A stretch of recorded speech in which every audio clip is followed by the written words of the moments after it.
அஸ்ஸலாமு அலைக்கும் வரஹ்மத்துல்லாஹி வபரகாத்துஹு. அன்பார்ந்த அனைத்து உறவுகளுக்கும் இனிய மதிய வணக்கம். முஸ்தஸ்பா ஜாபர் ஹாஸ்பிட்டல் ஜாபரில் தற்போது நிற்கிறேன். இன்றைக்கி ரெண்டு சம்பவம் கொஞ்சம் மனசுக்கு ரொம்பவும் கவலையான சங்கடமான சம்பவம் போயிடுச்சு.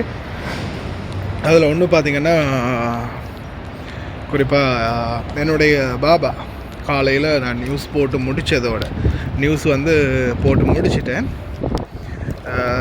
ரெடி ஆகி அப்போ தான் அவங்க நான் பாத்ரூம் போயிட்டு ரெடி ஆகும். பாபா கால் பண்ணாங்க, வெளியே வரையிலுமா வண்டி எடுத்துகிட்டு நான் வரேன், எனக்கு கொஞ்சம் உடம்புக்கு முடியாமல் இருக்கு, ஹாஸ்பிட்டல் போகும் அப்படின்னு. அதுக்கு பிறகு உடனடியாக வெளியே டக்குன்னு நான் செஞ்சேன், மூஞ்சி கையை கழுவிட்டு உடனே வண்டி எடுத்துகிட்டு வெளியே வந்துட்டேன்.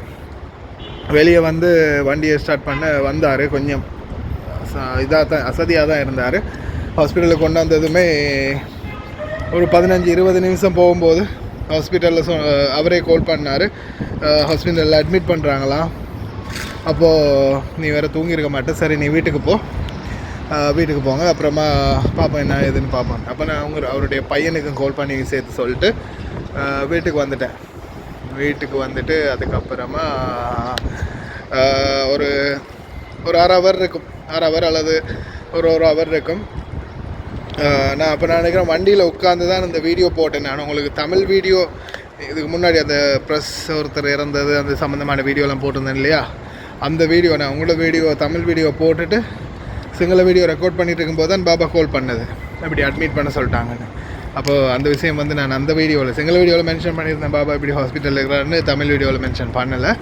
அப்போது பாபாவை கொண்டு போய்ட்டு அட்மிட் பண்ணிவிட்டு வீட்டுக்கு போயிட்டேன். அந்த வீடியோவும் நான் ஹாஸ்பிட்டல்லேருந்து தான் ரெக்கார்ட் பண்ணது. வீட்டுக்கு போயிட்டு ஒரு அரை ஹவர் இருக்கும்போது மறுபடியும் வேலை பார்க்குற சகோதரி கதவை தட்டுறாங்க, பிரதர் இந்த மாதிரி வண்டி எடுத்துகிட்டு வாங்க, மாமாவுக்கு சோகம் இல்லை அப்படின்னு. அதுக்கப்புறம் உடனே வண்டி எடுத்துகிட்டு ஆம்புலன்ஸுக்கு கால் பண்ணுவான்னு கேட்க, இல்லை பரவாயில்ல வண்டியிலே போகலான்றாங்கன்னு சொல்லும்போது திருப்பி வண்டியில் ஏற்றி எடுத்துகிட்டு ஹாஸ்பிட்டலுக்கு வந்தது. இப்போ ஒரு பக்கம் பாபா ஒரு பக்கம் மாமா அட்மிட் ஆகியிருக்கிறாங்க. இரண்டும் சொல்லப்போனால் இந்த நாட்டில், ஏன்னா இது இந்த சந்தர்ப்பத்தில் நான் அவங்கள நினைவூட்ட வேண்டிய நேரம் அப்படின்னு சொல்லலாம். ஏன்னா அல்ஹம்துலில்லாஹ் இந்த நாட்டுக்கு இந்த நாட்டில் ஆரம்ப காலம் இந்த நாட்டை பற்றின எந்த ஒரு நாலேஜுமே இல்லை. இந்த நாட்டுடைய மொழி அப்படின்றது தெரியவே தெரியாது.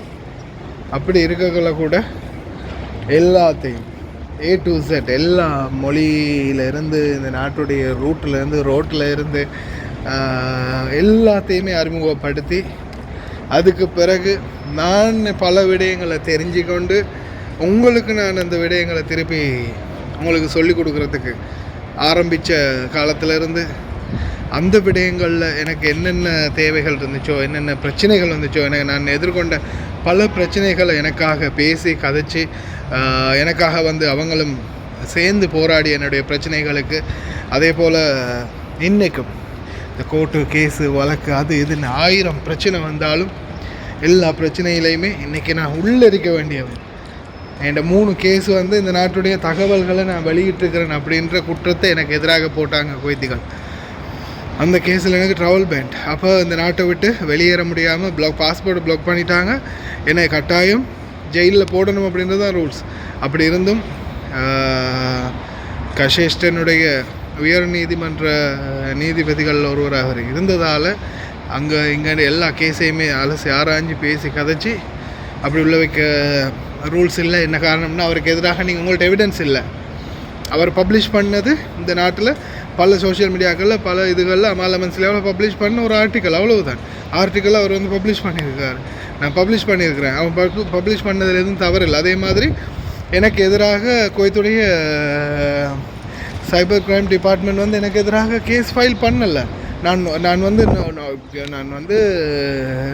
கில்ட்டி அப்படின்னு தான் சொல்லியிருக்காங்க, தவிர நாட் கில்ட்டி அப்படின்னு சொல்லலை. ஏன்னா நான் தவறானவன் அப்படின்றத அவங்களும் எக்ஸ்போஸ் பண்ணலை. அந்த இடத்துல நான் தவறான எந்த ஒரு விடயத்தையுமே சோஷியல் மீடியாவில் போடலை அப்படின்றது தான் அவங்களும் அவங்களுடைய பக்க தரப்பு இதாக எழுதினது, அவங்க பப்ளிஷ் பண்ணியிருக்கிறது.